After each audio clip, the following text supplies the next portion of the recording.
Vamos a continuar analizando las características del núcleo. Estábamos dentro del tema la célula y el núcleo.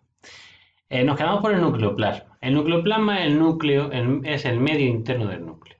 Es una dispersión coloidal en estado de gel, o sea, es como una especie de gel, compuesta por proteínas que están relacionadas con la síntesis y empaquetamiento de los ácidos nucleicos. Además, también hay enzimas. Con que pongáis que está compuesta por proteínas y enzimas, nucleótidos de ARN y ADN, agua e iones. Función. El nucleoplasma es el medio en el que se realizan las reacciones metabólicas del núcleo. Esa sería la función. Importante la composición. Proteínas y enzimas, nucleótidos de ARN y ADN y agua e iones. En cuanto al nucleolo, es un corpúsculo esférico que aparece en el núcleo en interfase, de color normalmente oscuro. Durante la división nuclear no aparece, este desaparece. Está compuesto por proteínas y ARN. También contiene un poquito de ADN, pero principalmente proteínas y ARN. La función es crear los ribosomas. Los ribosomas, que se encargan de crear las proteínas. Por ello, este nucleolo va a tener más actividad en las células que necesitan muchas proteínas, va a ser más importante. Ejemplos de nucleolos. Mirad, aquí tendríamos uno de ellos, fijaos cómo se ve el color oscuro dentro del núcleo. Y aquí tendríamos otro.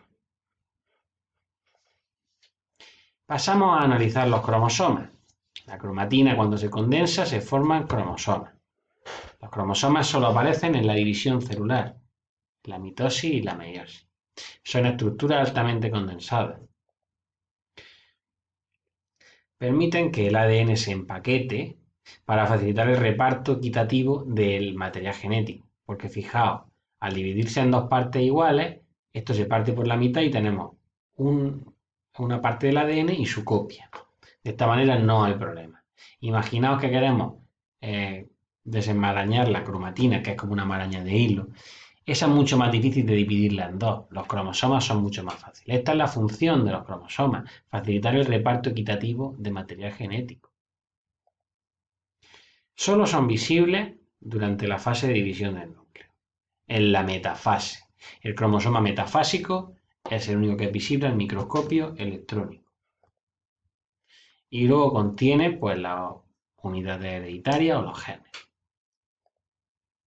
¿Cómo es un cromosoma metafásico? El típico que os van a poner, o que os pueden poner. Pues esta es la estructura que tiene, en forma de X normalmente.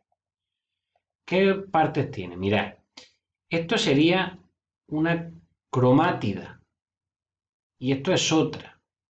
Siempre que veáis con forma de X, esto va a ser la copia de esto. Van a tener dos partes iguales, ¿vale? Porque esto es una copia de esto. Se dividen por el centrómero. El centrómero divide a la cromátida o al cromosoma en dos cromátidas. Y luego, aquí tenemos una cromátida y la otra. También se divide en brazos. Los brazos serían los segmentos de cada cromátida. Un brazo y otro. Fijaos los brazos como son. En concreto aquí se ven 4 brazos. 1, 2, 3 y 4. Cada cromátida se divide normalmente por 2 brazos. Y luego tenemos unas constricciones secundarias que después veremos lo que son. El cinetocoro también analizaremos después lo que es. Esto lo iremos viendo poco a poco a continuación. Y el telómero es esta parte final. Las bandas también analizaremos posteriormente lo que son. Como decimos, el cromosoma metafásico es el más estudiado. Está constituido por dos cromátides, una y dos. El centrómero divide el cromosoma en dos brazos. Ahí tendréis los brazos, uno y dos en cada cromátida, y las cromátidas en sí, cada uno de estos.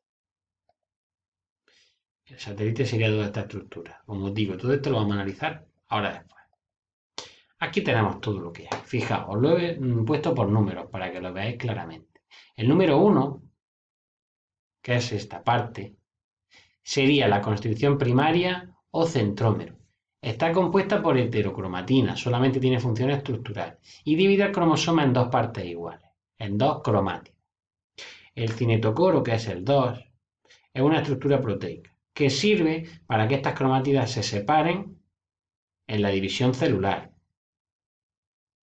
El número 3 serían las construcciones secundarias.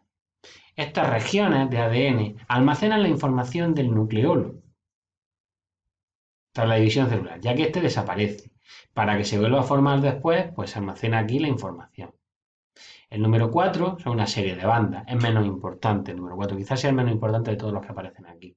Son segmentos de cromatina que se colorean de diferente intensidad cuando le añadimos colorantes a los cromosomas. Luego tenemos los telómeros, que serían las regiones terminales de los cromosomas, esta pequeña parte. Esto tiene función de proteger el ADN. Y luego tenemos el satélite. Aquí tenéis uno, otro y otros dos. Uno y otro. Serían fragmentos de ADN que están unidos a la construcción secundaria. Con esto tenéis más que suficiente dentro de la estructura de los cromosomas. ¿Tenemos todos los seres vivos los mismos números de cromosomas? Pues no. Cada especie tiene un número de cromosomas diferente. Por ejemplo, el hombre tiene 46, el caballo tiene 64. Fijaos, la vaca 60, el gato 38. Cada especie tiene un número de cromosomas diferente. Pero esto no tiene que ver ni con la evolución ni con nada. O sea, no porque un organismo sea más complejo tiene más cromosomas. Por regla general no tiene que ver con ello. Dotación cromosómica. ¿Qué es la dotación cromosómica de un organismo? Los organismos que tienen reproducción sexual presentan dos juegos de cromosomas, uno del padre y otro de la madre. O sea que en nuestro caso, de los 46 tendríamos 23 que vienen del padre y 23 que vienen de la madre. Somos organismos diploides. Diploides, con dos juegos de cromosomas, homólogos, uno del padre y otro de la madre. Los organismos con reproducción asexual no tienen por qué tener dos juegos de cromosomas, con uno les es suficiente, con un juego de cromosomas solo, y estos son haploides. Entonces, dentro de los organismos diploides, como nosotros, tenemos dos tipos de células. Las células diploides, que serían las células normales, con dos juegos de cromosomas, uno del padre y otro de la madre, son las células somáticas, soma viene de cuerpo, que serían 2n igual a 46, es decir, 23 pares de cromosomas, 46. Y luego tenemos células haploides, células con un solo juego de cromosomas. Estas son las células germinales o sexuales, los gametos, que se representan por n igual a 23, tienen la mitad. Aquí tenéis un cariotipo, que vamos a explicar lo que es ahora, de una célula diploide y de una célula haploide, de un espermatozoide. Fijaos, la célula diploide va por pares de cromosomas homólogos. Esto lleva los mismos genes para uno y para otro, pero este viene del padre y este viene de la madre. Por eso diploide, porque son parejas de cromosomas, dos juegos de cromosomas. Los haploides solo tienen un juego de cromosomas, todos diferentes. Este tiene pareja. Como hemos dicho, cariotipo. El cariotipo es la ordenación de los cromosomas homólogos de una especie. Este es nuestro cariotipo, la ordenación de los cromosomas homólogos de nuestra especie. Y tenemos diferentes tipos de cromosomas. Tenemos cromosomas somáticos o autosomas, que son comunes para los dos sexos. Presentan las características del cuerpo. En concreto nosotros tenemos 44. Son todos menos los sexuales. Y luego tenemos los cromosomas sexuales por otro lado, que estos son los que determinan el sexo. Cromosomas sexuales en humanos, que son el X y el Y. O sea que en una célula normal nuestra tenemos, aquí tenemos un cariotipo femenino y un cariotipo masculino. 44 cromosomas no sexuales, que son autosomas, 23 parejas. Todo esto menos esto de aquí. Y esto, que serían los cromosomas sexuales, XX en la mujer y XY en el hombre.